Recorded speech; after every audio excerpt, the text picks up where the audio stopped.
Download the BCSN Plus app today. Visit bcsnnation.com for details. It is win or go home for the Walleye, down 3-1 in the Kelly Cup Finals, and this is familiar territory for Toledo. Ever since returning to play after the COVID-19 pandemic in the 2021-22 season, Toledo is 0-3 in playoff series when falling behind 3-1. The Walleye have only forced a Game 6 one time in that stretch. That was last year against the Mavericks in the Western Conference Finals. And today, a chance for the Walleye to do it again and bring this series back home to the Huntington Center.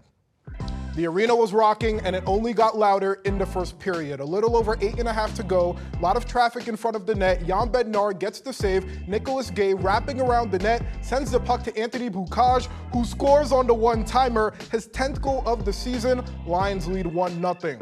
Early third period, Billy Moskal gliding through the middle of the ice, leaves it for Matt Anderson, who scores. Anderson had 2 goals in the regular season and is now up to 7 in the postseason. That ties the game for Toledo, game knotted at 1. Minutes later, Justin Ducharme swings it to Chris Jandrick, who takes the lead back for the Lions. His 2nd goal of this series gives the Lions a 2-1 lead. Trois-Rivières tacked on 2 empty netters to put this game away. Lions not only win 4-1, but take the series 4-1. Trois-Rivières is the Kelly Cup champion.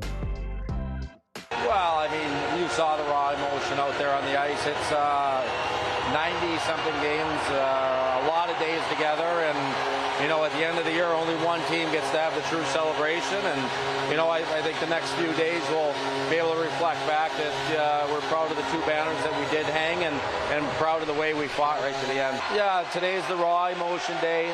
We'll have some great laughs in the next couple days, though. There's so many fun things that we did as a group this year, and you don't want to forget about that. I don't get into coaching to be a hard or to be that. I like to have fun, and we like to be together, and we'll have a few more good days together. Matt Melzak and Kendon Linnenkugel join us from Trois-Rivières with more on the Walleye season coming to an end.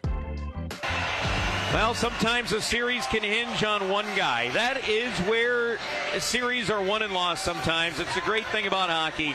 And sometimes you can run into a goaltender that just says, hey, I'm going to win you a series. Toledo saw it with Pat Nagel. Basically boosted them to the Kelly Cup Finals back in 2019. Luke Kavalin was that goaltender in this series. And even throughout the season, Toledo's ran into a couple of really hot goaltenders, and they were the deciding factor of that game, and that was exactly the case for this series, Matt, especially in this Game 5 right here. Luke Kavalin took upwards of 50 shots. Toledo outplayed the Trois-Rivières Lions for the grand majority of this season, and it just wasn't enough against a goaltender like Luke Kavalin. Yeah, and we talked about it before the game. How do you beat a goaltender that is this hot right now? You get traffic to the front of the net, you get everything to the front of the net. Well, Toledo did that. They had bodies in front, they were crashing the cage. They did everything right, didn't they? They got bodies in front, they were getting those screens, they had people playing aggressive, and they got the pucks through to Luke Kavalin, but his puck tracking is so good that he was able to follow every single one of those into his gear. Yeah, and he did a great job of it. He ended up being the MVP, no surprise on that. So Toledo's season comes to a close here at Trois-Rivières as they fall to the Lions 4-1 in the Kelly Cup Finals.